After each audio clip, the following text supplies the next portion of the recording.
So good morning students. हाँ, ये energy अच्छी थी। तो सबसे पहले तो कॉन्ग्रेचुलेशंस कि आप लोग सब CMA इंटरमीडिएट क्लियर कर लिए and all the best for your final. तो विद दिस गुड डे जो आज हम स्टार्ट कर रहे हैं, तो आप लोग प्लीज़ थोड़ा सा डेडिकेटेडली स्टार्ट करना।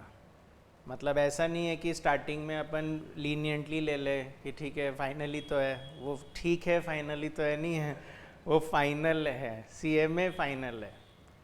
तो first let me introduce my self CS भी बोल सकते हो, CMA भी बोल सकते हो, संजय शाह। पर हाँ, मैं CA ही लगाता हूँ क्योंकि प्रैक्टिस हम सिर्फ एक ही चीज़ में कर सकते हैं और मैं CA की प्रैक्टिस करता हूँ, इसलिए मैं CA संजय शाह ही बोलता हूँ। बाकी हर डिग्री तो तीनों ले रखी है।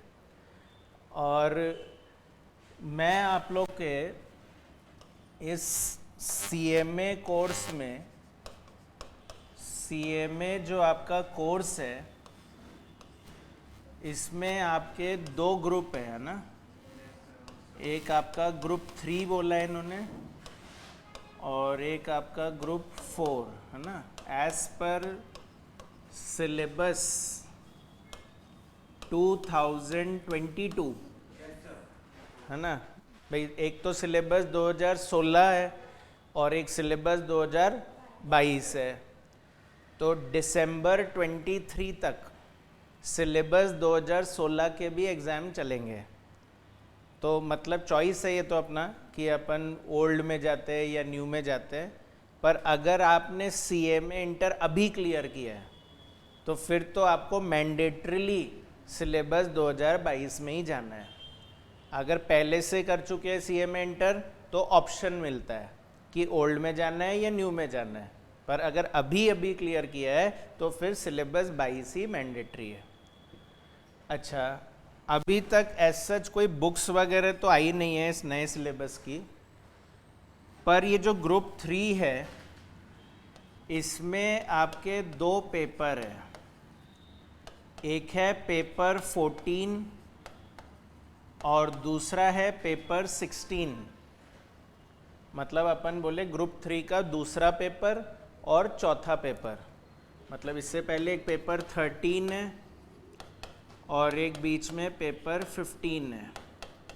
तो 13 तो आई थिंक सो कोई लॉ का पेपर है ना, इकोनॉमिक एंड कॉरपोरेट लॉ ऐसा कोई सब्जेक्ट है आपका। और पेपर 15 जो है वो आप लोग का डायरेक्ट टैक्स का है। तो ये जो दो पेपर बच गए ना, यही मेरे दो सब्जेक्ट है जो मैं आप लोग को पढ़ाता हूँ। That is paper 14 is strategic financial management और paper 16 is strategic cost management. ये दो सब्जेक्ट है जो मैं आप लोग को पढ़ाऊँगा, जिसको आप लोग इंटर में बोलते थे कॉस्टिंग और FM, उसी को हम लोग यहाँ पर बोलते हैं SCM, that is strategic cost management, and SFM, that is strategic financial management. तो ये एक एक्सटेंशन ही रहेगा आपके इंटरमीडिएट कोर्स का। जैसे फॉर एग्जांपल आप लोगों ने 11th में कॉमर्स ली थी, कॉमर्स से ही आए हो ना सब, या साइंस से भी आए हो। कई बार साइंस वाले स्टूडेंट भी होते हैं, साइंस समझ में ही नहीं आती, फिर वापस कॉमर्स में कन्वर्ट हो जाते हैं। अपन शुरू से क्लियर थे कॉमर्स ही लेना है। तो 11th में जब कॉमर्स लिए तब आपको अकाउंट्स पढ़ाया गया। अच्छा, 12th में फिर अकाउंट्स पढ़ाया गया, फाउंडेशन में फिर अकाउंट्स पढ़ाया गया, फिर इंटर में फिर अकाउंट्स पढ़ाया गया। तो ऐसा क्या कर रहे थे, अकाउंट्स हो गया ना 11th में, फिर बार बार क्यों अकाउंट्स। तो हम लोग उसमें कुछ डेवलप्ड चीज़ें पढ़ रहे थे। तो बेसिक पढ़ी 11th में, फिर उस पर पार्टनरशिप में कैसे करें, कंपनी में कैसे करें, ये आप लोगों ने पढ़ा 12th में। फिर उसके बाद जब इंटर में आ गए तो ब्रांच में कैसे करें, डिपार्टमेंट में कैसे करें, कंसाइनमेंट हो तो उसमें कैसे करें, अलग अलग चीज़ों की अकाउंटिंग सिखाई गई। तो सिमिलरली यहाँ भी ऐसे ही होगा कि आप लोगों ने कॉस्टिंग पढ़ा हुआ तो है, आपको आता है कॉस्टिंग में क्या होता है, मटेरियल होता है, लेबर होते हैं, ओवरहेड होते हैं, कॉस्ट शीट बनाते हैं, ये सब आपको आता है। पर अब उस कॉस्टिंग को और एरिया में कैसे अप्लाई किया जाता है, और एरियाज़ का मतलब है जैसे कोई सर्विस बिजनेस हो तो वहाँ कैसे लगाया जाए, या कोई अगर आप कोई ट्रेडिशनल चीज़ें सीख रहे थे तो उसको नया कैसे किया जाए। तो इस तरह से हम लोगों ने एक सब्जेक्ट डेवलप किया है, that is strategic cost management. अच्छा, आप लोग स्ट्रैटेजिक वर्ड समझते हो? स्ट्रैटेजिक वर्ड का मीनिंग क्या होता है? नहीं, स्ट्रैटेजिक मतलब प्लानिंग तो नहीं हुआ, वो तो मैनेजमेंट का मतलब होता है। मैनेजमेंट बोलते हैं अपन तो यही तो बोलते थे, पहला काम है प्लानिंग। हाँ नहीं, स्ट्रैटेजिक वर्ड का मतलब होता है लॉन्ग टर्म। स्ट्रैटेजीज बोलते हैं अपन जैसे, है ना, तो आप उससे बोले प्लानिंग, पर planning with long term objective is known as strategy, और उसी से ये वर्ड बना है स्ट्रैटेजिक कॉस्ट मैनेजमेंट, कि आपको जो कॉस्टिंग आज तक सिखाई गई ना, वो short term point of view से सिखाई गई कि अभी 1 महीने में ये हो रहा है, बताओ क्या करें, 1 साल में हो रहा है, बताओ क्या करें, अब मैं सिखाऊंगा कि 10 सालों में क्या हो रहा है, वो बताओ क्या हो रहा है। तो वो बोलेंगे स्ट्रैटेजिक कॉस्ट मैनेजमेंट। जैसे आप लोग को हिंट दूँ, एक आप लोग एफएम में चैप्टर पढ़ते थे कैपिटल बजटिंग, तो क्या उसमें आप सिर्फ ये देखते थे कि आज क्या हो रहा है या 1 साल में क्या हो रहा है? आप बोलते थे 5 साल में क्या हो रहा है, 10 साल में क्या होगा, 20 साल में क्या होगा, इनफाइनाइट चले तो क्या होगा। वो स्ट्रैटेजिक थिंकिंग है। तो वैसी जब कॉस्टिंग लगाने लग जाएंगे, कॉस्टिंग जो आपने सीखी है उसको ऐसे long term point of view से अप्लाई करने लग जाएंगे तो बन जाएगा strategic cost management. And same rule applies for strategic financial management. वही स्ट्रैटेजिक वर्ड इसीलिए ऐड किया है कि आप लोग लॉन्ग टर्म की सोचे, शॉर्ट टर्म की ज़्यादा ना सोचे। लॉन्ग टर्म का गोल होता है फाइनेंशियल मैनेजमेंट का वेल्थ मैक्सिमाइजेशन। क्या होता है? शॉर्ट टर्म गोल होता है प्रॉफिट मैक्सिमाइजेशन, और लॉन्ग टर्म गोल क्या होता है? Wealth maximisation. तो वो उस वेल्थ को मैक्सिमाइज करने के पॉइंट ऑफ व्यू से जब हम अपने फंड्स को मैनेज करने लग जाएंगे तो उसको बोलेंगे स्ट्रैटेजिक फाइनेंशियल मैनेजमेंट। तो ये दोनों पेपर मैं आपको पढ़ाऊंगा, and as per the current update जो अभी स्टेटस है, इन दोनों की नई बुक अभी तक वेबसाइट पे अपलोड नहीं हुई है। ठीक है, बाकी दोनों हो गए, 13 और 15 हो गए, पर 14 और 16 नहीं हुआ है। तो या तो रीज़न ये है कि वो बुक पुरानी चलेगी, मतलब जो पहले था वही कोर्स कंटिन्यू होगा, और या फिर होगा कि चेंजेस है बट अभी अपलोड होना बाकी है, जबकि एक्चुअली नोट में तो ये लिखा हुआ है कि अभी अपलोड करना बाकी है। बट मुझे नहीं लगता कि बहुत ज़्यादा चेंजेस हैं इसमें, जितना कंटेंट मैंने पढ़ा है उसके हिसाब से अभी तक इसमें चेंजेस ज़्यादा है नहीं। तो आज जो हम डिस्कशन करेंगे स्टूडेंट्स, वो हम लोग का पेपर 16 के लिए रहेगा, है ना, that is strategic cost management. मतलब आज हम लोग एफएम नहीं पढ़ेंगे, अभी हम लोग स्टार्टिंग में एक बार कॉस्टिंग से शुरू करेंगे। स्ट्रैटेजिक कॉस्ट मैनेजमेंट का जो कोर्स है ना, ऑब्वियसली ये 100 मार्क्स का पेपर है, और इसमें कोई चॉइस भी नहीं है कि आप बोलो कि हम ये सब्जेक्ट छोड़ सकते हैं क्या सर, क्योंकि अभी जो कोर्स आया है उसके अकॉर्डिंग डिज़ाइन यही है कि आप किसी सब्जेक्ट को चूज़ भी कर सकते हो। इलेक्टिव पेपर बोला गया उसको, है ना, इलेक्टिव पेपर है, पर वो इलेक्टिव पेपर थ्योरी वाले में से है, ये तो मैंडेटरी है। बोले सीएमए करने जा रहे हो और बोलोगे कॉस्टिंग चूज़ करूँगा, लूँ कि नहीं लूँ, वो तो करना ही पड़ेगा ना। तो इसलिए 100 मार्क्स का ये पेपर बनाया गया है, और इसके 2 पार्ट हैं एक्चुअली। तो पार्ट 1 एंड पार्ट 2। पार्ट 1 जो है ना, वो प्योर कॉस्टिंग के चैप्टर्स होंगे, pure costing chapters. Pure costing chapters is like जैसे स्टैंडर्ड कॉस्टिंग था क्या इंटर में, स्टैंडर्ड कॉस्टिंग, ठीक है, मार्जिनल कॉस्टिंग, ठीक है, बजटरी कंट्रोल, है ना, वो सब प्योर कॉस्टिंग चैप्टर्स कहलाते हैं। तो ऑब्वियसली मटेरियल लेबर ओवरहेड तो नहीं पढ़ाएंगे यहाँ पर स्टैंडर्ड कॉस्टिंग, मार्जिनल कॉस्टिंग, ये सब है यहाँ पे। और जो पार्ट 2 है ना, वो है बेसिकली क्यूटी, जो आप लोग इंटर में ओएमएस में पढ़ते थे, क्यूइंग थ्योरी का तो गारंटी नहीं है, पहले तो नहीं था, नया में आएगा कि नहीं आएगा, पर आपका लर्निंग कर्व था, simulation, transportation, assignment, network analysis, PERT CPM जो शायद छोड़ के ही गए होगे, हैं, ड्राइंग वाला चैप्टर है ना तो मतलब सबकी आदत एक जैसी है। तो इंटर लेवल तक वो हम लोगों ने कम फोकस किया उन पर यहाँ पर उस पर फोकस करना पड़ेगा, क्योंकि इस क्यूटी का वेटेज जो है यहाँ पर वो है 40 मार्क्स का, 40 नंबर की यहाँ पर क्यूटी है। एज पर ओल्ड कोर्स ये 30 मार्क्स का था, न्यू कोर्स में ये 40 मार्क्स का कर दिया है, और वेटेज बढ़ाया है तो पक्का चैप्टर तो और बढ़ेगा। तो अभी करंट में अगर मैं बोलूँ तो इसमें चैप्टर्स है लर्निंग कर्व और सिम्युलेशन और यहाँ पर है असाइनमेंट। आप लोग थोड़ा कॉपी भी कर लो जिससे एक आइडिया रहेगा आपको कोर्स का। असाइनमेंट, ट्रांसपोर्टेशन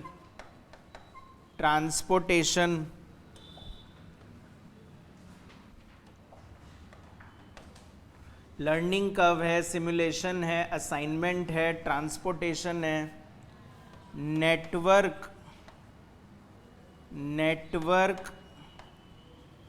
एनालिसिस है, नेटवर्क एनालिसिस।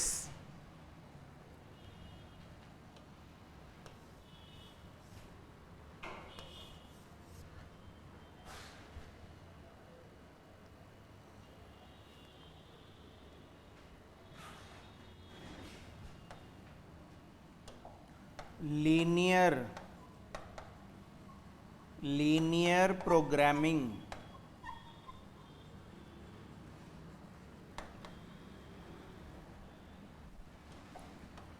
एंड एटसेट्रा, इसलिए ये डिपेंडिंग अपॉन कि बुक में वो और क्या चैप्टर डालते हैं। 30 से 40 किया है तो मेरे हिसाब से तो चैप्टर बढ़ेगा।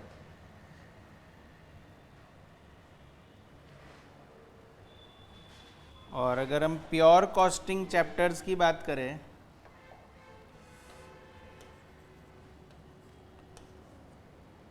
तो प्योर कॉस्टिंग चैप्टर्स में है स्टैंडर्ड कॉस्टिंग,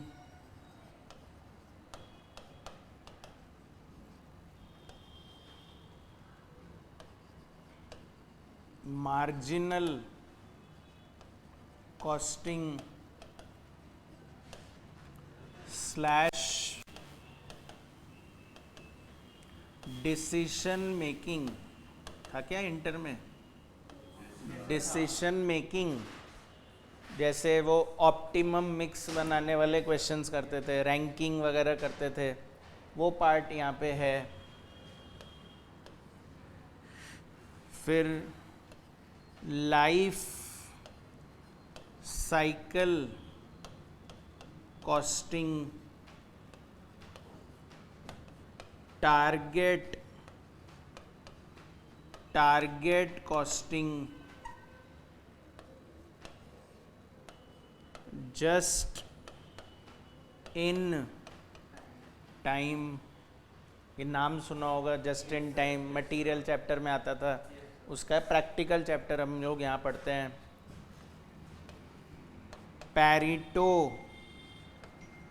पैरेटो एनालिसिस और इसके अलावा एक्टिविटी बेस्ड कॉस्टिंग। सुना है ये एक्टिविटी बेस्ड कॉस्टिंग? ये क्या होता है? ये बस नाम सुना है, थ्योरी में था यहाँ, तो थ्योरी में था, उसका प्रैक्टिकल करेंगे हम लोग यहाँ पर। एक्टिविटी बेस्ड कॉस्टिंग, इसके अलावा थ्योरी ऑफ कंस्ट्रेंट्स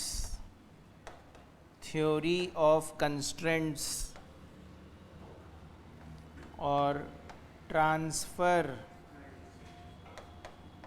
जो थोड़ा हार्ड लगता होगा, है ना, वो इजी कर दिया जाएगा यहाँ पर। 9th chapter transfer pricing.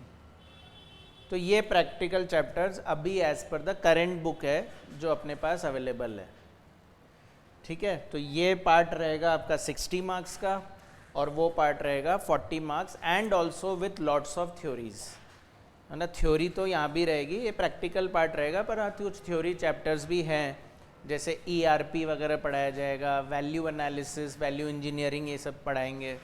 तो उनके नाम नहीं लिखे, मैंने मेनली प्रैक्टिकल पार्ट के नाम लिखे हैं कि ये चैप्टर तो अपने को आने ही चाहिए। अगर if you want to score more than 60 marks in costing, तो ये चैप्टर तो अपने को अच्छे से आने ही चाहिए, ठीक है। तो ये तो आपका सिलेबस की बात हुई कि सिलेबस क्या है। अब बात करते हैं कि हम लोग आज से क्या पढ़ने वाले हैं सर।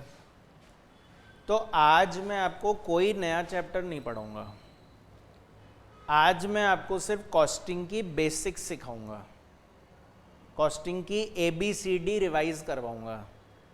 और जब लगेगा कि हाँ हम लोग रिवीजन में परफेक्ट हो गए, मतलब याद आ गया है हमें पुराना, तो हम लोग फिर एक न्यू चैप्टर शुरू करेंगे, तो लिंकिंग करके फिर वो पढ़ाई अच्छे से हो जाएगी।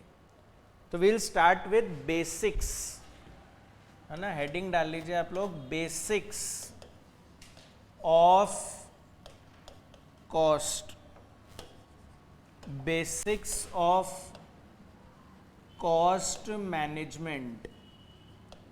सब्जेक्ट तो है स्ट्रेटेजिक कॉस्ट मैनेजमेंट, पर आपने जो इंटर में पढ़ा है वो है कॉस्ट मैनेजमेंट। आपके सब्जेक्ट का नाम क्या था वैसे? कॉस्ट अकाउंटिंग, हाँ हाँ, और फिर कॉस्ट एंड मैनेजमेंट अकाउंटिंग एक और था। तो वही मैं बोल रहा हूँ, मैनेजमेंट सीखा है आप लोगों ने, कॉस्ट को मैनेज करना, तो उसी बेसिक को मैं रिवाइज कराने जा रहा हूँ। तो सबसे पहले तो मुझे बताओ, ये कॉस्ट वर्ड का क्या मतलब समझते हो आप लोग? हाँ, तो ये एक ट्रांसलेशन हुआ, लागत। मीनिंग पूछ रहा हूँ, क्या होता है लागत, क्या होता है कॉस्ट? किसी चीज़ की वैल्यू, वैल्यू तो सेलिंग प्राइस को बोलते हैं ना शायद। जैसे मान लो मैं बोलूँ कि ये पेन कितने का, तो ये उसकी प्राइस हो जाए। ये मीनिंग नहीं हुआ ना, selling price minus profit is cost, ये तो फॉर्मूला हुआ।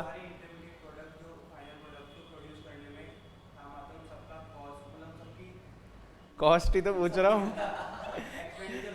हाँ, अब वही सही वर्ड बोले, एक्सपेंडिचर। कॉस्ट का ऑनलाइन स्टूडेंट्स आप लोग भी आंसर दे सकते हो, ऐसे मना नहीं है आप लोग को।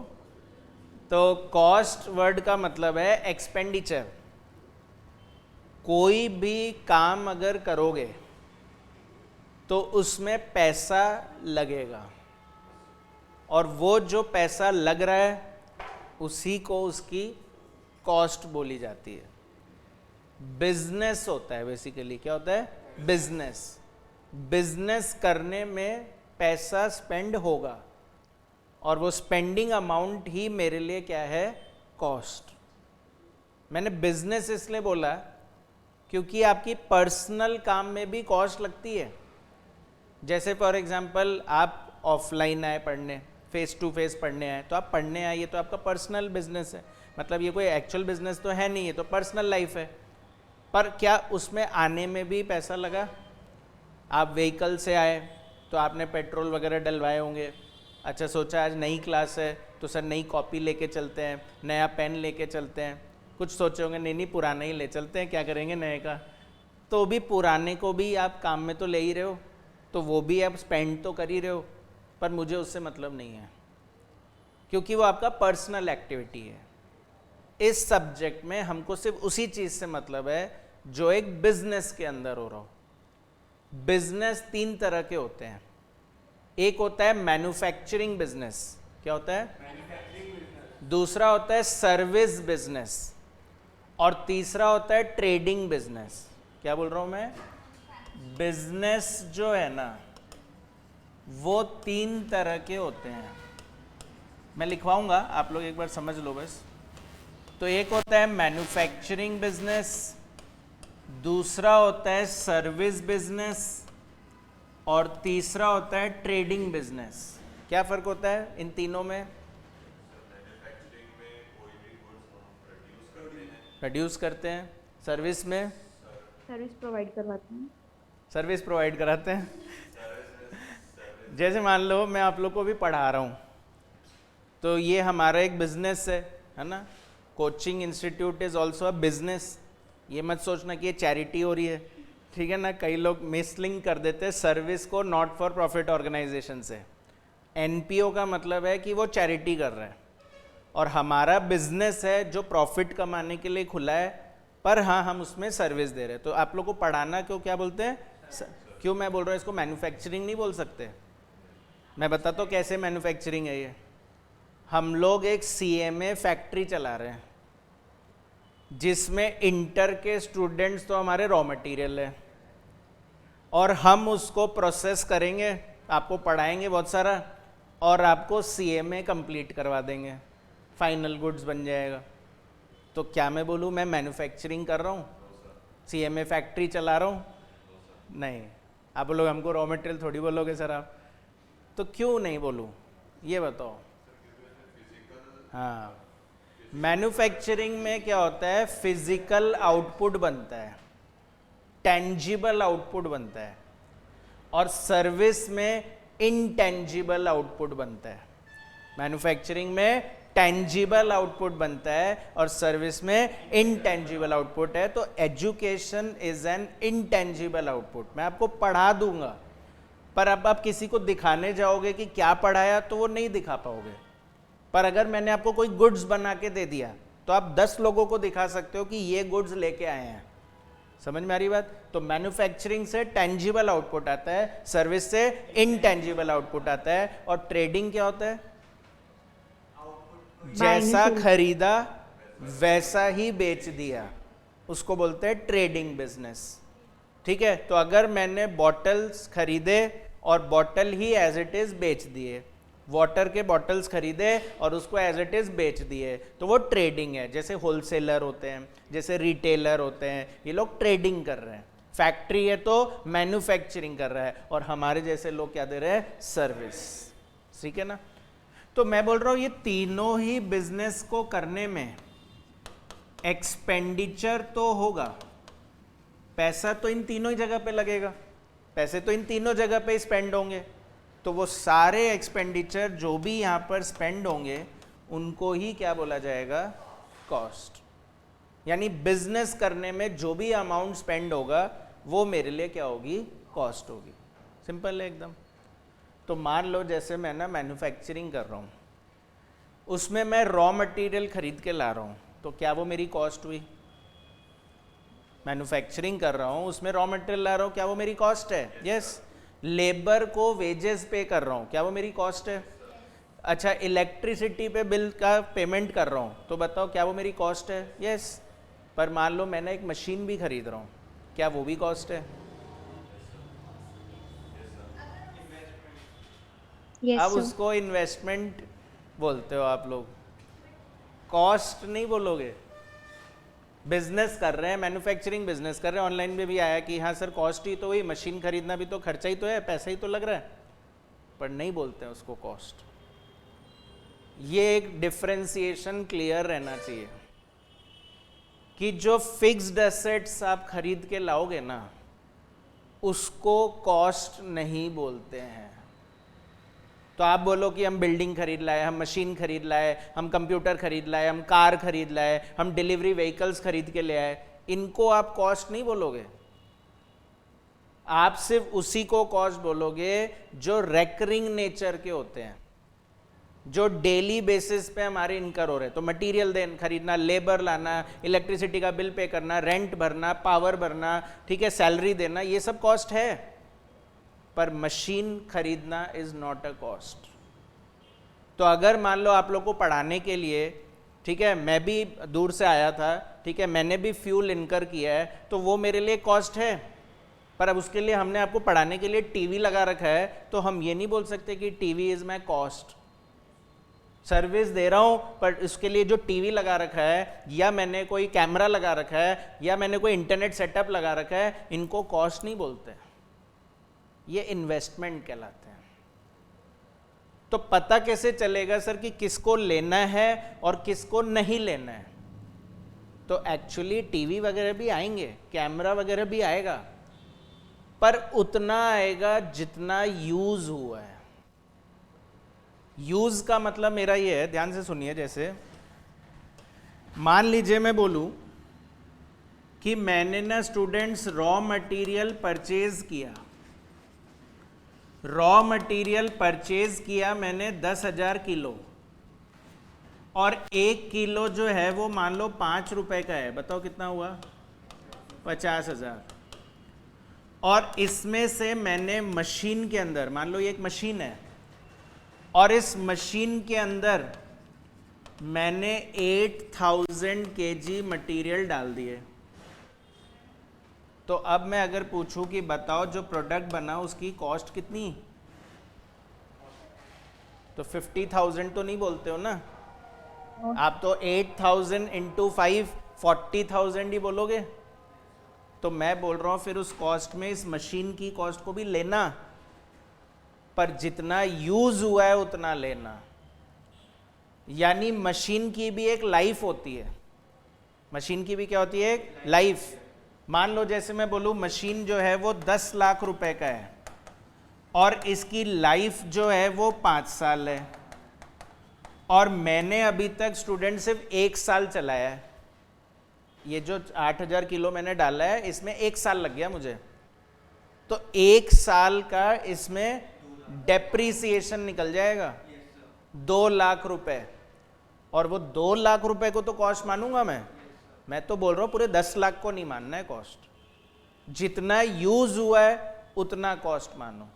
तो जैसे लेबर की सैलरी को हम पूरा ही कॉस्ट मान लेते हैं, क्यों? क्योंकि लेबर से काम करवाया है, उसी का तो पैसा दे रहे हैं, तो उसको कॉस्ट मानना है। समझ में आ रहा है? पर मान लो अगर मैं लेबर को सैलरी तो दे रहा हूं, पर मैंने ना 2 महीने का एडवांस दे दिया उसको, तो अब उस एडवांस सैलरी को आप कॉस्ट नहीं मानोगे। तो कॉस्ट का मतलब बोलते हैं एक्सपेंडिचर। एक्सपेंडिचर का मतलब क्या होता है वो समझाने की कोशिश कर रहा हूं। एक्सपेंडिचर का मतलब होता है वो अमाउंट जो हमने यूज कर लिया है, जो अमाउंट यूज ही नहीं किया है वो कॉस्ट भी नहीं है। तो सिर्फ आपके बैच के लिए पूरा टीवी कॉस्ट नहीं है मेरे, पर आपके बैच के लिए मैं एक प्रपोर्शन निकाल सकता हूं कि हाँ मान लो अगर ये 5 लाख का टीवी है, आप लोग को 5 साल चलेगा, मान लो आपको 6 महीने पढ़ाया हमने, तो 6 महीने पढ़ाया तो 6 महीने का डेप्रिसिएशन निकाल लूंगा मैं, और मैं उतना आपकी बैच की कॉस्ट मान लूंगा। समझ में आ रही बात? तो लिखिए बेसिक्स में फर्स्ट पॉइंट लिखिए कॉस्ट। कॉस्ट का मीनिंग समझ रहे हैं हम लोग? It refers to the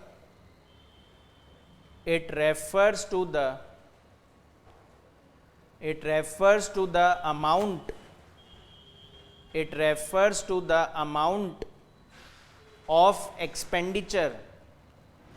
It refers to the amount of expenditure incurred. It refers to the amount of expenditure incurred in a business. It refers to the amount of expenditure incurred in a business. Incurred in a business, bracket में लिखिए manufacturing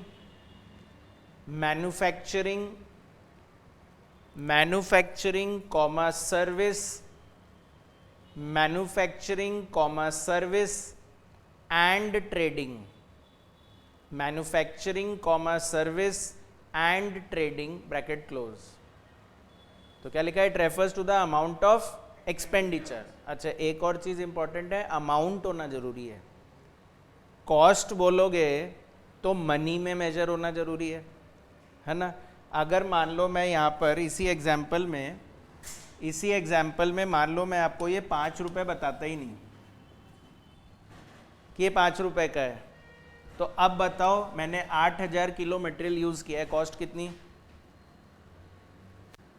नहीं ना, cost तो यही समझा है ना, money में होगा।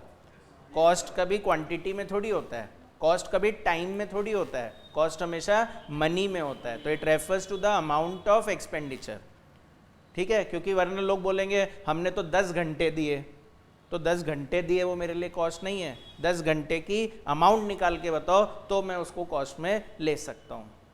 समझ में आ रही बात? तो अमाउंट ऑफ एक्सपेंडिचर, और वो एक्सपेंडिचर बिजनेस में ही होना चाहिए और इनकर होना चाहिए। इनकर वर्ड यूज किया है मैंने। इनकर का मतलब है यूज होना चाहिए। अगर यूज नहीं हुआ तो वो मेरी कॉस्ट नहीं है। तो जैसे मटेरियल तो मैं खरीद के लाया 10,000 किलो, और मैंने ना 5 रुपए के हिसाब से 50,000 रुपये पे कर दिए हैं, तो मैंने तो सप्लायर को 50,000 रुपये पे किए हैं, पर आप कॉस्ट 50,000 तो नहीं बोल रहे ना। तो अगर मैं लिखूँ it refers to the amount of expenditure paid in the business, तो पेड का मतलब तो हो जाएगा आपने पूरे 50,000 रुपये पे किए हैं, तो आप पूरे 50,000 को कॉस्ट मानो। पर मैं बोल रहा हूँ पेड से नहीं देखना है, यूज से देखना है। जितना यूज किया वो कॉस्ट में लेना है। तो लिखिए एग्जाम्पल, नेक्स्ट लाइन में लिखिए एग्जाम्पल। फर्स्ट एग्जाम्पल है raw material purchased, raw material purchased, raw material purchased is not a cost, raw material purchased is not a cost, comma but raw material consumed, but raw material consumed is a cost। आपको cost sheet याद आ रही होगी, उसमें सबसे पहला item क्या था? हाँ, कंज्यूम्ड बोलते थे। परचेज कभी नहीं लिखा हम लोगों ने, तो उसका रीज़न है ये कि हमारे लिए परचेज कॉस्ट थी नहीं कभी, जितना यूज़ हुआ वही कॉस्ट थी। अच्छा, एक और एग्जांपल देता हूँ। जैसे मान लीजिए मैं बोलूँ कि मैंने एक एम्प्लॉई को हायर किया, ठीक है। इस एम्प्लॉई को हमने हायर किया है 10,000 रुपये पर मंथ। हर महीने 10,000 रुपये इसको वेजेस मिलेंगे, घंटे के हिसाब से नहीं देंगे, पीस के हिसाब से नहीं देंगे, हर महीने का 10,000 देंगे, फिक्स है। और इसने सितंबर में काम किया, पूरे महीने काम किया, तो मैंने इसको 10,000 रुपये पे कर दिए। तो सितंबर में काम किया, मैंने 10,000 रुपये पे कर दिए। बताइए क्या ये मेरी कॉस्ट है? यूज़ किया है आपने, लेबर की सर्विस को लिया है अपने काम में, उसको पैसा दे रहे हो, तो कॉस्ट तो हुई ना। अच्छा, फिर अक्टूबर मंथ में दिवाली आ रही थी, है ना, दिवाली आ रही है मतलब, ठीक है। तो सितंबर मंथ में ही जब हम पेमेंट कर रहे थे, तो उसने बोला सर अगले महीने दिवाली आ रही है, थोड़ा पैसों की ज़रूरत है, तो आप थोड़ा पैसों की ज़रूरत है, तो आप मुझे दिवाली की वजह से अक्टूबर का भी सितंबर में ही दे दो। यानी मैंने 20,000 रुपये दे दिए उसको, ठीक है। मैं मान गया बात, मैंने बोला ओके कोई दिक्कत नहीं है, 10,000 रुपये और ले लो। तो मैंने टोटल 20,000 रुपये सितंबर में दे दिए हैं। तो बताओ अमाउंट पेड कितना, पर अमाउंट यूज्ड कितना? तो कॉस्ट में 10 ही आएगा। लिख दो भले 20, पर उसमें से प्रीपेड के नाम से 10,000 माइनस करना पड़ेगा, और नेट कॉस्ट 10,000 रुपये ही ली जाएगी। समझ में आ रही बात? अच्छा, प्रीपेड मतलब कॉस्ट नहीं होती है। पर मान लो ऐसा हुआ कि ना सितंबर में मैंने तो नया बिजनेस शुरू किया था, और मैंने एम्प्लॉय को हायर किया 10,000 रुपये महीने पे, तो मैंने सितंबर में काम तो करवा लिया, पर मैंने पैसे नहीं दिए, क्योंकि नया बिजनेस था तो इमीडिएटली फंड्स आ नहीं पाया। तो मैंने बोला अभी रुको, अक्टूबर में एक साथ दे दूंगा। तो मैंने सितंबर के पैसे नहीं दिए। तो बताओ अमाउंट पेड कितना? 0। पर अमाउंट यूज्ड कितना? 10,000। 10,000 अभी भी कॉस्ट है। पैसा दिया हो चाहे नहीं दिया हो, इससे क्या फ़र्क पड़ता है? आपने उसको यूज़ कर लिया है, वो कॉस्ट है। तो कभी भी अपने क्वेश्चंस में ये नहीं लिखाता है कि मटेरियल का पेमेंट कर दिया गया था, लेबर को वेजेस नहीं दिए गए थे, कुछ नहीं बोलते ये लोग, क्योंकि उनको बस इससे मतलब है कि कितना काम में लिया है हमने, बस वही कॉस्ट में इंक्लूड किया जाता है। तो लिखिए second example, prepaid expenses, prepaid expenses, prepaid expenses are not cost, तो सिर्फ वेजेस ही नहीं, कोई भी प्रीपेड आइटम हो वो सब कॉस्ट में नहीं लिए जाएंगे, comma but outstanding expenses are treated as cost. But outstanding expenses are treated as cost. But outstanding expenses are treated as cost. तो कोई भी बोले रेंट देना बाकी है, सैलरी देना बाकी है, मटेरियल का पैसा देना बाकी है, अरे क्या फ़र्क पड़ता है, सब अपने लिए कॉस्ट है जब तक हमने उसको यूज़ कर लिया। थर्ड एग्जाम्पल लिखिए, fixed assets purchased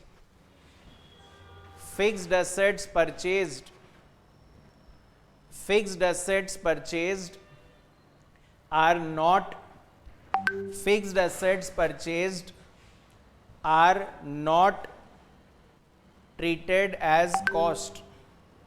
Fixed assets purchased are not treated as cost, comma but depreciation charged on it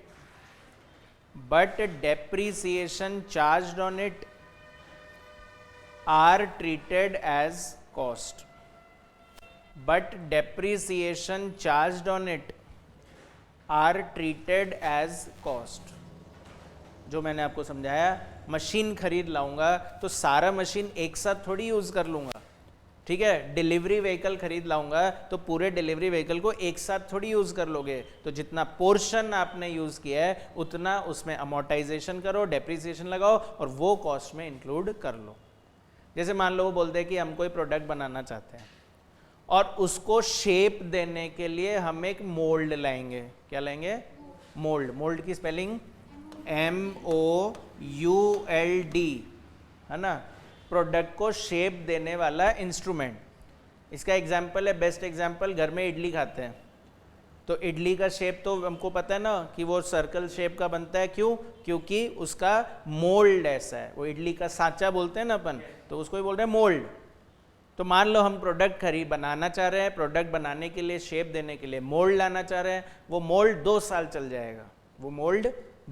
चल जाएगा और मुझसे सिर्फ 1 साल की कॉस्ट पूछी जा रही है, तो मैं पूरे मोल्ड की कॉस्ट को इंक्लूड नहीं करूंगा, मैं उसको अमोर्टाइज करूंगा कि अच्छा ये 2 साल चल सकता है तो हमारा तो 1 साल ही हुआ अभी, तो 1 साल की कॉस्ट उसमें इंक्लूड कर लो। आ रहे समझ में? तो एक बार के लिए इनको बोलेंगे इन्वेस्टमेंट, पर हाँ उसमें अपना प्रपोर्शन जो निकालेंगे वो हमारे लिए कॉस्ट बन जाएगी। सबको क्लियर? और लास्ट एग्जाम्पल लिखिए, फोर्थ होगा नॉर्मल लॉस। कभी कभी ना लॉसेस भी हो जाते हैं, भाई खर्चा वगैरह हो रहा है वो तो चलो ठीक है, पर लॉस हो जाए तो नॉर्मल लॉस हुआ है तो क्या उसको कॉस्ट मान ले? हाँ बोले ये तो होता ही रहता है, तो क्या वो खर्चे में इंक्लूड हो जाएगा? मान लो हम लोग पढ़ा रहे हैं, ठीक है ना, बैटरी वगैरह हमको यूज़ करनी होती है माइक वगैरह के लिए, वो हमारे लिए रॉ मटेरियल है। अब कभी कोई बैटरी उठा के ले जाता है, ठीक है, लॉस हो गया, तो क्या मैं वो बोलूँ कि ये आपके बैच को पढ़ाने की कॉस्ट है? No sir. तो यस, अगर नॉर्मल होता है ना तो कॉस्ट में लेते हैं, अगर एबनॉर्मल होता है ना तो नहीं लेते हैं। तो फिर आप सीखते थे कि उसको कॉस्टिंग P&L में डाल दिया जाता है। प्रोसेस कॉस्टिंग पढ़ी थी आप लोगों ने? तो करते थे ना उसमें कि नॉर्मल लॉस हो रहा है तो गुड यूनिट्स में डाल दो, कॉस्ट पर यूनिट बढ़ा लो, पर अगर एबनॉर्मल है तो कॉस्टिंग P&L में डाल दो। तो एक्चुअली द रूल इज कि नॉर्मल लॉस है तो कॉस्ट में लेते हैं, एबनॉर्मल है तो छोड़ देते हैं। मैं एक एग्जांपल से समझा देता हूँ, रटो मत इसको, लॉजिकली सोचना। मान लो आप मेरे कस्टमर हो, है ना, आप लोग अपने आप को कस्टमर जैसे ट्रीट करना। फिर सोचना क्या होगा यहाँ पर। मैंने क्या किया स्टूडेंट्स, मैंने ना 5000 किलो मटेरियल इस मशीन में डाला और 1 किलो 2 रुपए का था, तो यानी 10,000 रुपए का मैंने मटेरियल डाल दिया। इससे आउटपुट बन के आना चाहिए था, पर क्या हुआ, मशीन में कुछ प्रॉब्लम होने की वजह से ये सारा मटेरियल वेस्ट हो गया। ठीक है, मैंने तो डाल दिया था सारा कि इससे आउटपुट बनाऊंगा, पर सारा मटेरियल खराब हो गया। खराब हो गया तो आप तो मेरे कस्टमर थे, आप तो खड़े थे कि आउटपुट दो जल्दी से, क्या कर रहे हो, इतनी देर क्यों कर रहे हो।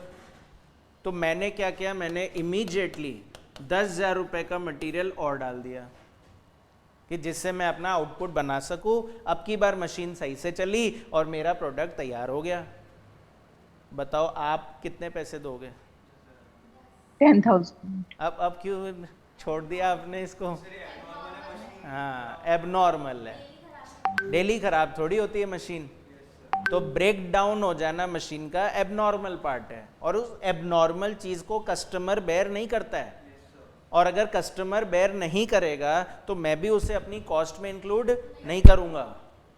ठीक है, तो कॉस्ट तो मैं 10,000 रुपीज़ ही मानूंगा, जिसमें मैं प्रॉफिट ऐड करके, मान लो 2,000 रुपये का प्रॉफिट ऐड कर दिया मैंने, और मैं बेच दूंगा कितने में, 12,000 रुपये में। ठीक है ना। पर ये जो 10,000 रुपये सर ये कहाँ गया फिर? तो ये एबनॉर्मल लॉस हो गया। इसको मैं अपने पूरे साल के प्रॉफिट में से माइनस कर दूंगा। तो जैसे अभी यहाँ 2,000 कमाया, फिर किसी और से भी कमाएंगे, ऐसे मान लो 50,000 रुपये टोटल साल में कमा लिए, उसमें से ये 10,000 रुपये माइनस हो जाएगा। मतलब उसको हम खुद बेयर करते हैं, उसको हम अपने प्रॉफिट में से माइनस करते हैं। कॉस्टिंग P&L में डालने का मतलब, वो कॉस्टिंग P&L किसके लिए बन रहा है? मैन्युफैक्चरर के लिए। तो मैन्युफैक्चरर अपने प्रॉफिट में से उसको माइनस करेगा। पर अगर मैं बोलूँ कि ऐसा होता है कि हमको ना मटीरियल हर बार ही 10,000 डालना पड़ता है, तो 10,000 डालने का मतलब ये हो गया कि मुझे तो हर बार ही 20,000 रुपये का मटेरियल लगाना पड़ता है, और मुझे पता है कि इसमें से 5,000 किलो खराब होने ही है। हम लोग पहले से ही प्रिपेयर्ड है, इसीलिए हम लोग पहले ही ज़्यादा डाल रहे हैं, और उस बचे हुए से ही बनेगा। तो अब बताओ कस्टमर कितने देगा? तो अब तो पूरे देगा ना, पूरे देगा सर, क्योंकि इस चीज़ को बनाने के लिए मुझे ये देना ही पड़ेगा, मुझे ये वेस्ट करना ही पड़ेगा। तो अब ये लग रहा है नॉर्मल है, और नॉर्मल है तो अब तो कस्टमर पूरे 20,000 रुपये देगा। तो यही मैं समझाना चाह रहा हूँ। नॉर्मल लॉस है तो कॉस्ट का पार्ट बन जाता है, एबनॉर्मल है तो नहीं बनता। जैसे आप लोगों ने लेबर चैप्टर पढ़ा हुआ है ना इंटर में, तो आपने उसमें आइडल टाइम का कंसेप्ट पढ़ा था। लेबर खाली बैठा रहता है, तो लेबर खाली किस वजह से बैठता है? रॉ मटेरियल की सप्लाई नहीं है, डिमांड नहीं है। पर ऐसा भी तो होता है, लंच ब्रेक ले रहा है, टी ब्रेक ले रहा है, रेस्ट टाइम ले रहा है, तो क्या आप उसमें बोलोगे कि इन टी ब्रेक के पैसे नहीं मिलेंगे, लंच ब्रेक के पैसे नहीं देंगे? कस्टमर को भी देना पड़ेगा उसका। नॉर्मल है ये तो, lunch break, tea break, rest time तो हो गई, पर हाँ बोलो रॉ मटेरियल नहीं मिला या डिमांड नहीं थी इसलिए खाली बैठा था, तो उसके पैसे थोड़ी कस्टमर भरेगा। तो फिर वो खुद बेयर करो। अब नॉर्मल है तो खुद बेयर करो, नॉर्मल है तो इंक्लूड कर लो। तो लिखिए 4th example, normal loss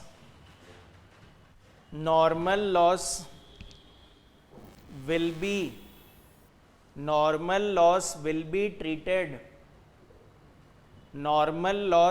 be treated as cost,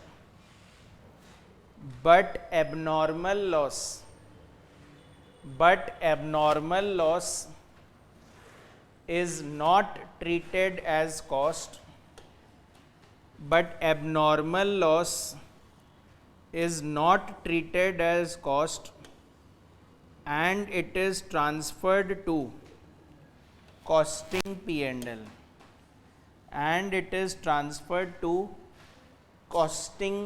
P&L, एक चीज़ और बोल दे रहा हूँ, कुछ भी नहीं समझ में आए तो आप मुझे बोल देना कि सर रिपीट कर दो, मैं कर दूंगा, मुझे कोई इशू नहीं है, क्योंकि अभी मुझे भी नहीं पता कि आप लोगों को कितना आता है। ठीक है ना, तो इसलिए, और ना आप लोग अभी हैं क्लास में, 3 जने 4-5 जने तो बैठे हैं, पर आप लोग कहाँ हो पता नहीं, तो इसलिए आप लोग बोलिए नहीं समझ में आएगा मैं रिपीट करूंगा, बाद में तो क्या है मुझे भी समझ में आने लग जाएगा कि आपको कितना आ गया है और कितना नहीं है। अभी एटलीस्ट स्टार्टिंग में बोलते रहना कि सर रिपीट कर दो। तो बेसिक बात समझ में आई, कॉस्ट में क्या लेना है और क्या नहीं लेना है। ये रूल ऑफ थंब है, मतलब ये हर चैप्टर में अप्लाई होगा और इस तरह से चलोगे तो हर क्वेश्चन इजीली सॉल्व भी हो जाएगा। तो फिर रिपीट कर लेते हैं एग्जाम्पल। मटेरियल खरीदा तो वो कॉस्ट नहीं है, खरीदने से थोड़ी कॉस्ट बन जाता है। मैं तो 1 lakh metric ton raw material खरीद के ले आऊंगा तो मैं सबको थोड़ी कॉस्ट मान लूँ, जैसे जैसे यूज करता जाऊंगा उतनी कॉस्ट मानता जाऊंगा। लेबर मैंने जितने भी हायर किए हैं उन सबको पैसे देने पड़ेंगे क्योंकि उन्होंने काम किया है, तो काम किया है तो यूज़ कर लिया, मतलब मैंने उनकी सर्विसेज, तो सबको कॉस्ट मानना है। पर हाँ, अगर किसी को एडवांस दे दिया तो फिर कॉस्ट मत मानना, पर अगर पैसा देना बाकी है तो भी कॉस्ट मान लेना। मशीन खरीद के ले आओ, लैंड खरीद के ले आओ, बिल्डिंग खरीद के ले आओ, कंप्यूटर खरीद के ले आओ, कॉस्ट में मत ले लेना। कभी भी बोल दे कि हमने कोई कैपिटल एक्सपेंडिचर कर दिया है या हमने कोई बिल्डिंग खरीद ली है तो हम लोग को उनको नहीं लेना है, पर हाँ हम देखेंगे कि कितने साल चलेगा, उससे उसका डेप्रीसिएशन निकाल लेंगे, वो कॉस्ट में ज़रूर ले लेंगे। ठीक है, समझ में आया? अच्छा, अब अगर हम लोग को कॉस्ट का मतलब समझ में आ गया है तो बता सकते हो कॉस्ट कितने तरह के होते हैं? अगेन बेसिक बात ही पूछ रहा हूँ जो आपने सीखा हुआ है। कॉस्ट कितने तरह के होते हैं? डायरेक्ट, इनडायरेक्ट, फिक्स्ड और वेरिएबल, या डायरेक्ट और इनडायरेक्ट? हाँ, क्लासिफिकेशन किस बेसिस पे कर रहे हो उस पे डिपेंड करता है। जैसे अगर हम बोले on the basis of volume तो आप बोलोगे फिक्स्ड कॉस्ट, वेरिएबल कॉस्ट। पर अगर हम बोले on the basis of element, on the basis of element, तो आप बोलोगे मटेरियल, लेबर और ओवरहेड। ठीक है ना? तो वही मैं रिवाइज करवाने जा रहा हूँ। लिखिए heading, classification of cost. Classification of cost on the basis of volume. Classification of cost on the basis of volume. हाँ, कितने तरह के बोल रहे थे आप? वॉल्यूम में, वॉल्यूम में कितने तरीके होते हैं? तो कॉस्ट जो है वो 4 तरह के होते हैं। एक होगा वेरिएबल कॉस्ट, दूसरा होगा फिक्स्ड कॉस्ट, तीसरा होगा सेमी वेरिएबल कॉस्ट, और लास्ट कौन बताएगा? कौन बता पाएगा? Last cost. कॉस्ट 4 तरह के होते हैं वॉल्यूम से, फिक्स्ड, वेरिएबल, सेमी वेरिएबल और सेमी फिक्स तो नहीं, सेमी वेरिएबल ही सेमी फिक्स्ड हो गया एक्चुअली। स्टेप फिक्स कॉस्ट, सही बोला एकदम। स्टेप फिक्स्ड कॉस्ट, ये न्यू नहीं है। हाँ, वो इंटर में काम नहीं आता है इसलिए हो सकता है स्किप करवा देते होंगे, बाकी बुक्स देखोगे तो उनमें मिलेगा लिखा हुआ। तो रिवीजन ही करा रहा हूँ, अभी कुछ नया नहीं पढ़ा रहा हूँ मैं, नहीं तो अभी स्टार्ट ही नहीं कर रहा मैं। तो इसीलिए पढ़ा रहा हूँ कि अगर नहीं आता होगा तो अब सीख जाए, जिससे कि आगे दिक्कत नहीं आए। हाँ, ये 4 चीज़, चलो चौथा छोड़ो, 3 तो समझते हो। तो मैंने एक एग्जाम्पल लिख रहा हूँ, मुझे बताना कि इसको क्या बोलोगे आप। मान लीजिए यूनिट्स है 10,000 और कॉस्ट लग रही है 50,000। यूनिट्स है 20,000 तो कॉस्ट लग रही है 90,000, और यूनिट्स है 30,000 तो कॉस्ट लग रही है 1,35,000। क्या है ये? Variable cost. वेरिएबल? क्या बात कर रहे हो सर, सेमी वेरिएबल बोल रहे हो इसको? ये वेरिएबल नहीं हुआ।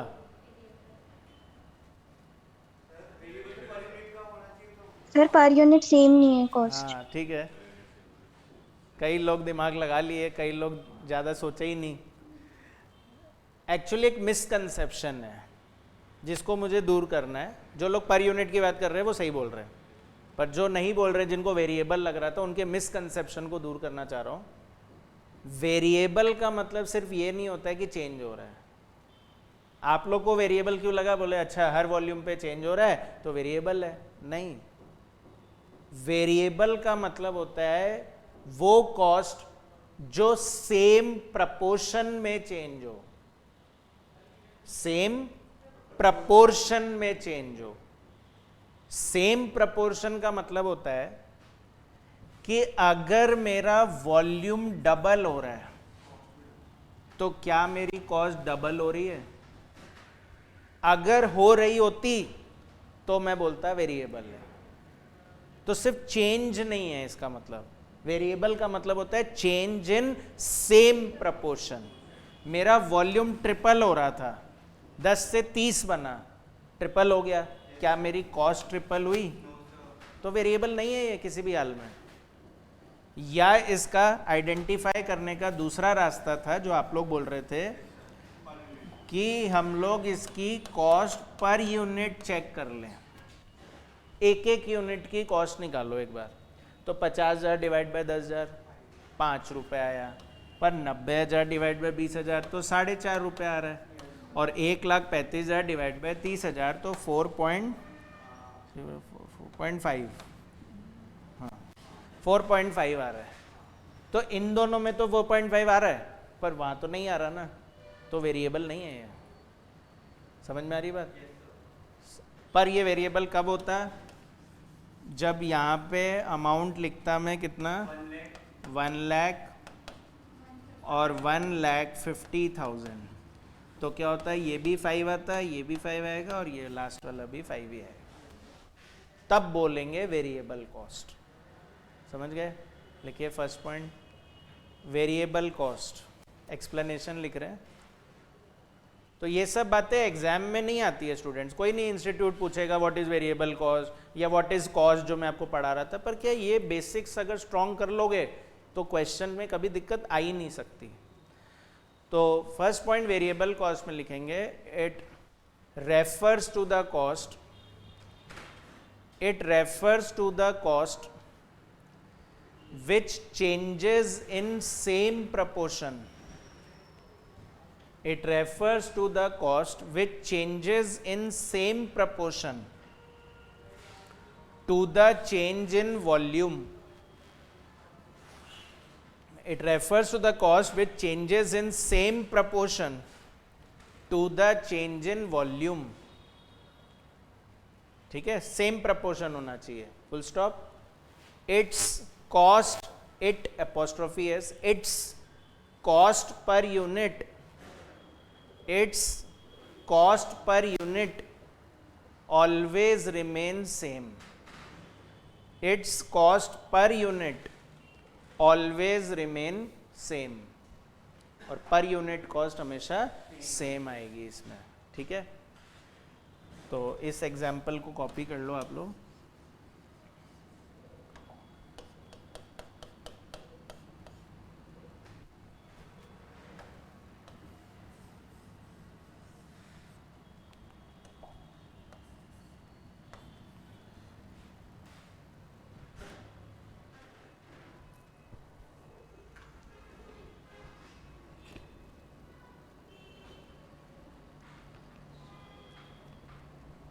देख लिया?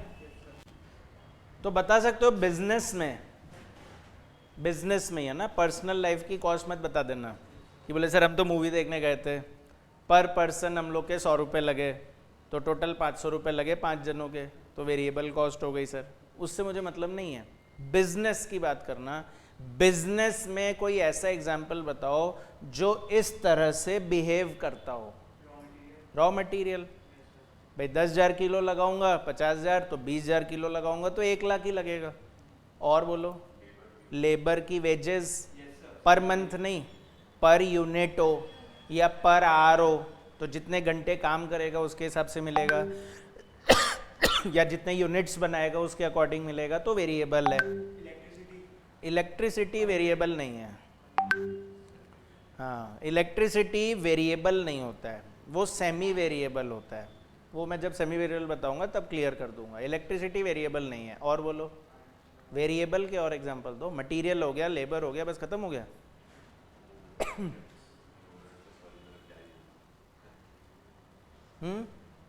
वेरिएबल के एग्जांपल नहीं दे पा रहे हो? सेल्समैन कमीशन, सेल्समैन कमीशन मान लो 10%, तो जितनी सेल होगी उसका 10% मिलेगा। तो 1 लाख की सेल होगी तो 10,000 मिलेगा। 2 लाख नहीं, ओवरहेड तो बहुत बड़ा टर्म हो गया। उस ओवरहेड में वेरिएबल भी होते हैं और फिक्स भी होते हैं, तो ओवरहेड नहीं बोल सकते अपन, नाम बोलना पड़ेगा। पैकिंग चार्जेस, कि हम प्रोडक्ट की पैकिंग कर रहे हैं तो जितने यूनिट उसके हिसाब से पैकिंग होती रहेगी, तो वो भी वेरिएबल है। लिखो एग्जाम्पल। तो ये तो न्यूमेरिकल एग्जाम्पल हुआ। अब बिजनेस के एग्जाम्पल लिख रहे हैं कि कौन कौन से ऐसे कॉस्ट होते हैं जो वेरिएबल हो सकते हैं। तो raw material, example raw material comma raw material comma labour, raw material comma labour comma commission, commission comma power. हाँ, इलेक्ट्रिसिटी नहीं, पावर। पावर की पर आवर कॉस्ट होती है, तो जितने घंटे चलाओगे उतने घंटे की पावर कॉस्ट लग जाती है। What is the difference between power and electricity? ये बताओ चलो, पावर और इलेक्ट्रिसिटी में क्या फर्क होता है?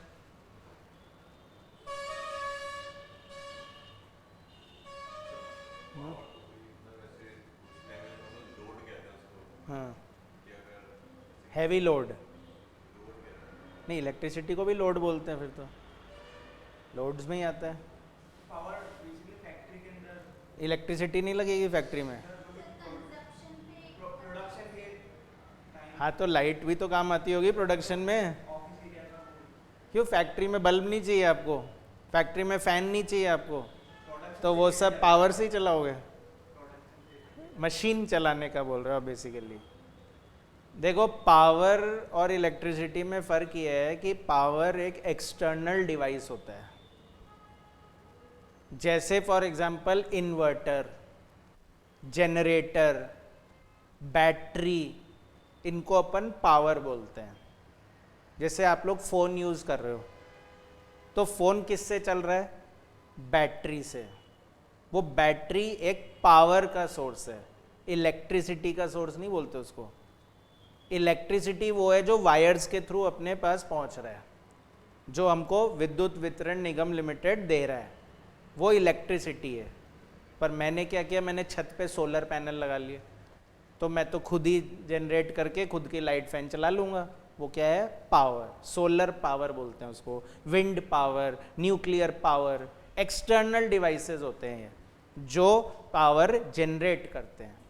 तो बैटरी, ठीक है, आप बोलोगे सर फ़ोन की बैटरी भी तो हम अल्टीमेटली उस इलेक्ट्रिसिटी से ही चार्ज करते हैं, पर चार्ज किया ना, ये तो नहीं है कि लगा के रखा और फिर यूज़ कर रहे हो। ठीक है, इलेक्ट्रिसिटी रनिंग है, वो वायर्स के थ्रू आ रही है, और पावर जो है वो एक्सटर्नल डिवाइस के थ्रू आ रही है। आप लोग व्हीकल चलाते हो, तो उस व्हीकल में भी बैटरी लगी हुई है, उसी से तो वो लाइट वगैरह सब चल रहे हैं। तो ये थोड़ी बोलोगे इलेक्ट्रिसिटी से चल रही है। हाँ, अब चलेगी। ठीक है, ईवी आ रहा है, इलेक्ट्रिक व्हीकल्स, तो क्या होगा? इलेक्ट्रिसिटी से बैटरी को चार्ज करेंगे और बैटरी से ही चलेगा बस वो खाली। समझ में आ रहा है क्या? पर अभी फ्यूल लग रहा है उसमें, तो फ्यूल इज अ पावर। आ रहा है समझ में? तो पावर वेरिएबल होता है, इलेक्ट्रिसिटी सेमी वेरिएबल में आएगा। ठीक है, एटसेट्रा। फिर नेक्स्ट लिखिए सेकंड। तो वेरिएबल कॉस्ट समझ में आ गया, तो अब सेकंड लिखिए फिक्स्ड कॉस्ट। सेकंड लिखिए फिक्स्ड कॉस्ट। फिक्स्ड कॉस्ट, तो ये फिक्स्ड है क्या? नहीं। फिक्स कब होगा? जब हम लोग 10,000 बनाए, चाहे 20,000 बनाए, चाहे 30,000 बनाए, वो हमेशा 50,000 ही लग रहा है।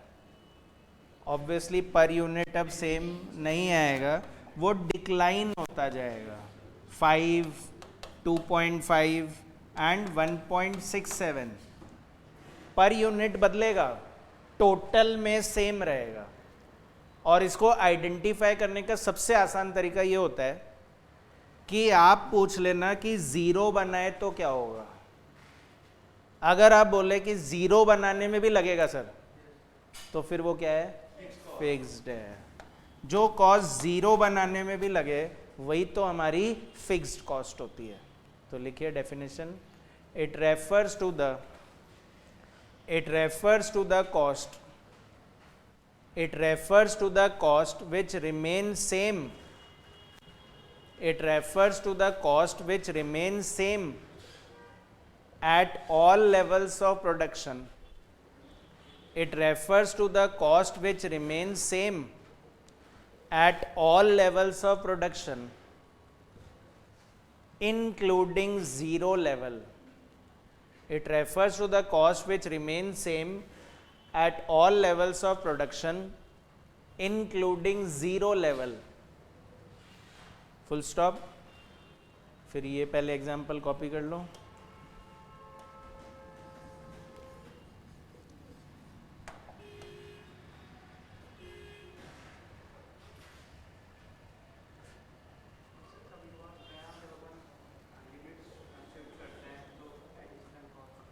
यूनिट शिफ्ट करते हैं मतलब,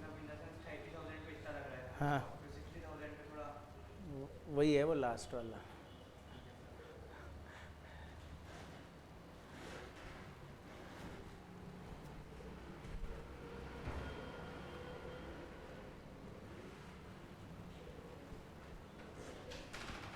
लिख लिया? तो अब बताओ बिजनेस पॉइंट ऑफ व्यू से बताओ, ऐसे कौन से एग्जाम्पल होंगे जो फिक्स कॉस्ट में लाए करेंगे? तो रेंट हो गया, रेंट के अलावा सैलरी, डेप्रीसिएशन इस बेसिस पे थोड़ी लगाओगे कि कितना बना है। डेप्रीसिएशन तो साल के हिसाब से या रेट के हिसाब से लगाते हैं। हाँ, आप लोगों ने पढ़ा होगा डेप्रीसिएशन में और भी मेथड्स होते हैं, मशीन आर मेथड भी होता है, यूनिट्स मेथड भी होता है, पर नॉर्मली अपन एसएलएम और डब्ल्यूडीवी लगाते हैं। एटलीस्ट कॉस्टिंग सब्जेक्ट में तो एसएलएम और डब्ल्यूडीवी से ही लगा रहे होते हैं। वो भी सेमी वेरिएबल में आएगा, रिपेयर मेंटेनेंस। डेप्रीसिएशन हो गया, रेंट हो गया, सैलरी हो गई, इंश्योरेंस हो गया, इंश्योरेंस का प्रीमियम है ना, तो वो हमारा फिक्स जाता है, चाहे आपका कितना भी वॉल्यूम हो। बिल्डिंग का इंश्योरेंस उतना ही रहेगा, मशीन का इंश्योरेंस उतना ही रहेगा। तो लिखिए rent comma depreciation, rent comma depreciation comma insurance, rent depreciation insurance, salary comma maintenance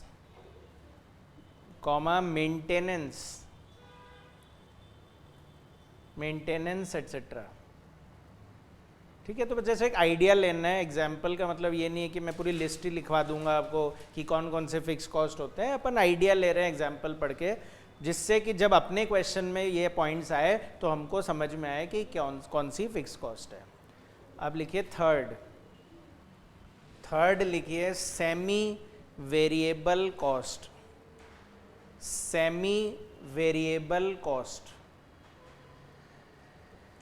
अच्छा, यहाँ भी आपका नाम बोलना क्या है? चिरायु ने मुझसे अभी पूछा कि सर ऐसा हो सकता है क्या कि जैसे हम 10,000 20,000 बना रहे थे, 30,000 तक बनाया तो हमारी कॉस्ट 50 लगी, पर जब 40 बना रहे तब 60 लगे। भाई शुरू में तो सेम, पर फिर और ज़्यादा बनाने लग गए तो बढ़ गया। तो एक्चुअली इसी को बोलते हैं स्टेप फिक्स्ड कॉस्ट। क्या बोलेंगे? जो फिक्स कॉस्ट फिक्स लगे पर वो भी इंक्रीज हो जाए तो क्या बोलेंगे? Step fix. वो अभी बाद में पढ़ाऊंगा, अभी हम सेमी वेरिएबल पे हैं। तो थर्ड सेमी वेरिएबल में लिखिए। हाँ, सेमी वेरिएबल का एग्जाम्पल अगर मैं लिखूं पहले, तो जो मैंने एक्चुअली पहला एग्जाम्पल लिखा था कि 10,000 बनाए तो कॉस्ट लगेगी 50,000 और 20,000 बनाए तो कॉस्ट लगेगी 90,000 और 30,000 बनाए तो कॉस्ट लगेगी 1,30,000। तो क्या हो रहा है इसमें, कॉस्ट बढ़ रही है, चेंज हो रही है, पर क्या सेम प्रपोर्शन में हो रही है? तो वो सेमी वेरिएबल है। क्या है वो? Semi variable. Changes but not in same proportion. हाँ, दोनों में ही चेंज आ रहा है। टोटल में भी चेंज हो रहा है, पर यूनिट चेक करोगे वो भी चेंज हो रहा है, तो सेमी वेरिएबल है। यानी मैं बोलूँ चेंज हो रहा है पर सेम प्रपोर्शन में नहीं हो रहा। ठीक है, देखिए, it refers to the cost, it refers to the cost which changes, it refers to the cost which changes but not in same proportion, it refers to the cost which changes but not in same proportion to change in volume, but not in same proportion to change in volume are called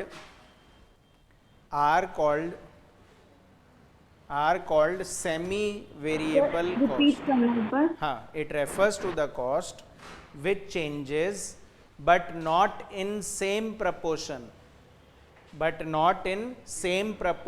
to change in volume are called semi variable cost. Full stop. It includes, इसको semi variable क्यों बोलते हैं अपन? क्योंकि इसमें दोनों cost जुड़ी हुई है, वेरिएबल भी है और फिक्स्ड भी है। It includes both variable cost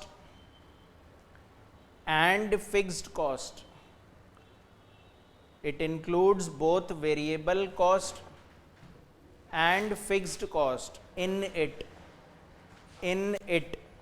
It includes both variable cost and fixed cost in it. मतलब ये जो cost है इसके अंदर variable भी है और fixed भी है। 130 बोल रहा हूँ तो इसके अंदर दोनों है, variable भी है और fixed भी है। ठीक है, तो अब जो इलेक्ट्रिसिटी हम बोल रहे थे ना कि सेमी वेरिएबल है, उसका रीज़न यही है। मान लीजिए मैंने ना लाइट बिल्कुल नहीं चलाया, क्या बिल आएगा? तो फिक्स्ड है ना, मतलब उसमें। ठीक है, उसको बिल में ऐसे लिखा हुआ था स्थायी शुल्क। स्थायी शुल्क मतलब फिक्स्ड कॉस्ट, ये तो लगेगी आपकी। और फिर आपने जितना यूज़ किया होगा उसके हिसाब से बिल का अमाउंट बढ़ता जाएगा, तो वो वेरिएबल पार्ट हो गया। समझ रहे हो? तो दोनों मिलके क्या बन गया? Semi variable. Repair and maintenance semi variable है, रिपेयर वेरिएबल है, जितना खराब होगा उसके हिसाब से रिपेयर होगा, पर मेंटेनेंस तो करना ही पड़ेगा, तो वो दोनों मिलके क्या बन जाता है? Semi variable. सेल्समैन रेम्यूनरेशन, तो सैलरी भी मिलती है, कमीशन भी मिलता है। तो सैलरी तो हो गई फिक्स्ड और कमीशन हो गया वेरिएबल, तो क्या बोलेंगे? Semi variable. आ रहा है समझ में? पहले ये एग्जाम्पल कॉपी करो, फिर मैं वो लिखवा देता हूँ।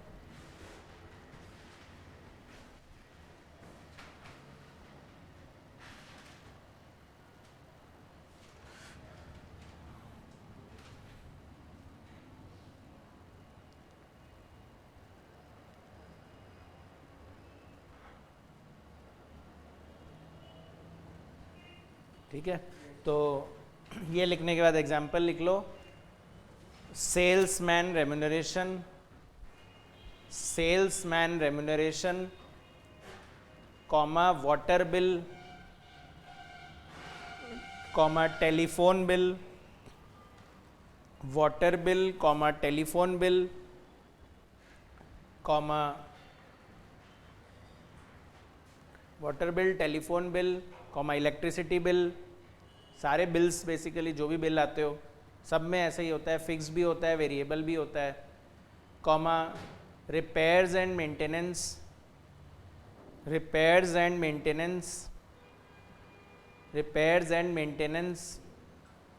एटसेट्रा। अच्छा, हम बोल रहे थे कि इस कॉस्ट के अंदर दोनों है ना, यही बोल रहे थे आप लोग? दोनों है, सभी बोल रहे थे इसके अंदर से दोनों है। तो बता सकते हो इसमें फिक्स्ड कितना है?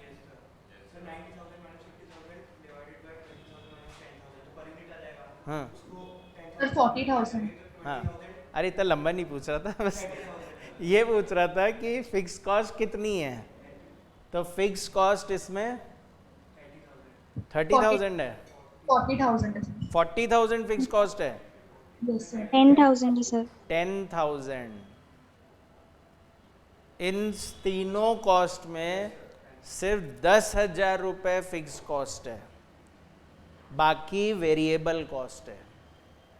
तो करा हुआ तो है पर वही भूल गए फिर से, तो इसीलिए मैं एक बार स्टेप्स याद दिला दे रहा हूँ आपको। क्या था, इसको आप लोग लिखोगे segregation of semi variable cost के नाम से। हेडिंग डाल लो, segregation of semi variable cost. यही तो बेसिक है कि ये चीज़ें हमको याद होनी चाहिए। तो सेग्रीगेशन के स्टेप्स बोलते हैं। स्टेप 1 होगा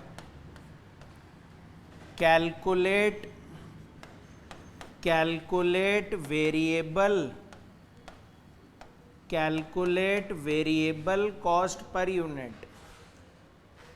calculate variable cost per unit, और इसका फॉर्मूला था change in cost divide by change in units. Change in cost divide by change in units.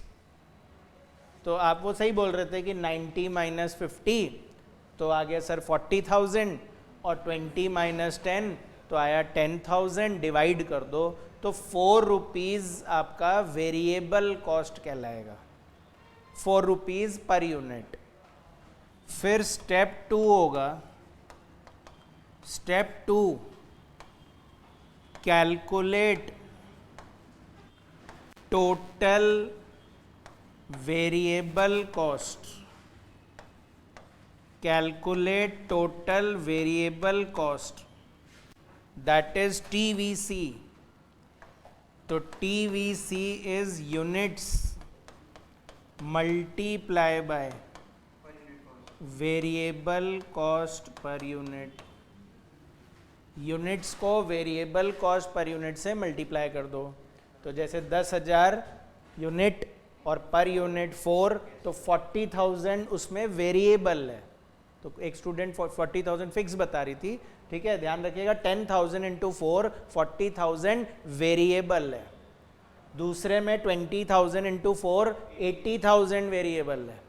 तीसरे में 30,000 इंटू 4, 1,20,000 वेरिएबल है। और फिर उसके बाद स्टेप 3 होगा कैलकुलेट टोटल फिक्स कॉस्ट। तो टोटल फिक्स कॉस्ट का फॉर्मूला होगा students, total cost minus total variable cost, जिसको आप लोग अगर इकोनॉमिक्स थी आपके पास तो आप बोलते थे TC minus TVC। TC minus TVC, total cost minus total variable cost. हाँ, फिक्स पैरेलल लाइन चलती है एक्स एक्सिस पे, ठीक है। तो अगर हम बोल रहे हैं 50 में से 40 वेरिएबल है तो बचा हुआ 10,000 फिक्स्ड है। 90 में से 80,000 वेरिएबल बोल रहे हैं तो बचा हुआ 10,000 फिक्स्ड है। एक 30 में एक 20 वेरिएबल बोल रहे हैं तो बचा हुआ 10,000 फिक्स्ड है। और फिक्स तो वही है ना जो हर लेवल पे सेम रहेगा। चलिए कोई बात नहीं, नहीं आया था तो अब आना चाहिए। मैं एक एग्जांपल दे रहा हूँ, मुझे करेक्टली बताना कितना वेरिएबल है कितना फिक्स्ड है। तो यूनिट्स 5,000, कॉस्ट होगी 50,000, और यूनिट्स 8,000 तो कॉस्ट 77,000, और यूनिट्स 10,000 तो कॉस्ट है 95,000।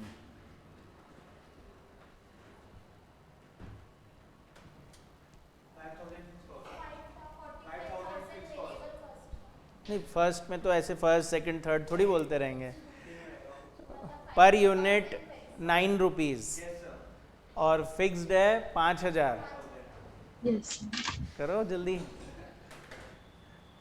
चेंज इन कॉस्ट, अच्छा ये चेंज आप किसके बीच में निकाल रहे हो? फर्स्ट सेकंड या सेकंड थर्ड? और Second. फर्स्ट थर्ड से करूँ तो तब भी Same ही वही आएगा। आएगा। अगर वो सच में सेमी वेरिएबल है तो वो सबसे सेम आना जरूरी है। अगर ऐसा हुआ कि फर्स्ट थर्ड से नहीं आ रहा ना तो वो सेमी वेरिएबल ही नहीं है फिर, ठीक है ना। तो कर लेते हैं 45,000 लास्ट और फर्स्ट का डिफरेंस निकाले तो चेंज इन कॉस्ट कितना हो गया 45,000 और चेंज इन यूनिट्स 5,000, तो भी 9 रुपीज़ ही आएगा। Yes, sir. सेकेंड और लास्ट का करोगे तो 18,000 डिवाइड बाय 2,000 तो भी 9 रुपीज़ ही आ रहा है। तो मैं तो हर क्वेश्चन में जब भी सेमी वेरिएबल आएगा सबसे चेक करवाऊंगा, क्योंकि कई क्वेश्चन ऐसे भी है जिसमें दो में तो निकल जाएगा पर अगले वाले में कुछ और ही आ रहा होगा, तो मैं फिर बोलूँगा वो सेमी वेरिएबल है ही नहीं। समझ में आ रहा है? चलिए, और पर यूनिट अगर आपका 9 रुपीज़ आ गया तो आप इसमें टोटल वेरिएबल कॉस्ट निकाल लोगे तो 45,000 और 72,000 और 90,000, तो बचा हुआ क्या हो जाएगा? Fixed Fixed cost, cost that is 5,000. 5,000, 5,000 and 5,000। अरे कॉपी कर लेना।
हो गया? कितना है? तो सॉल्व भी तो करना है, खाली देखना थोड़ी है।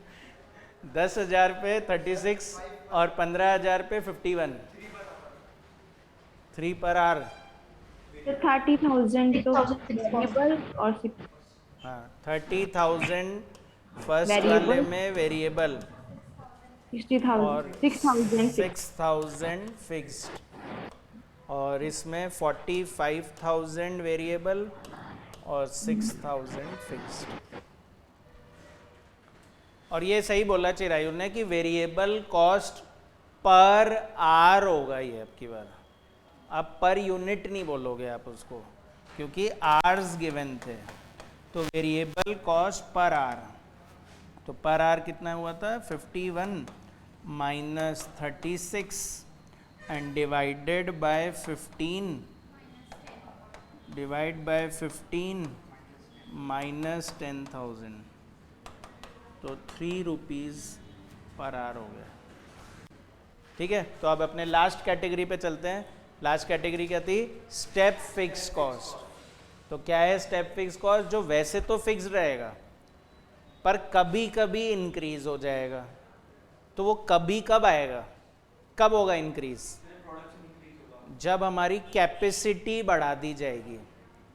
अगर हमने अपनी कैपेसिटी बढ़ा दी तो मेरी फिक्स कॉस्ट भी बढ़ जाएगी। जैसे फॉर एग्जांपल एक रूम है, उस रूम का ना एक रेंट लग रहा है, 50,000 रुपये का रेंट लग रहा है, पर वहाँ पे सिर्फ 1 लाख यूनिट बन सकते हैं। अब मेरी डिमांड आ गई ज़्यादा, बोले 1.5 लाख यूनिट बनाओ, तो अब उस रूम में नहीं बन सकता, तो अब मुझे रूम बड़ा चाहिए होगा। तो रूम बड़ा चाहिए होगा तो रेंट भी तो बढ़ जाएगा।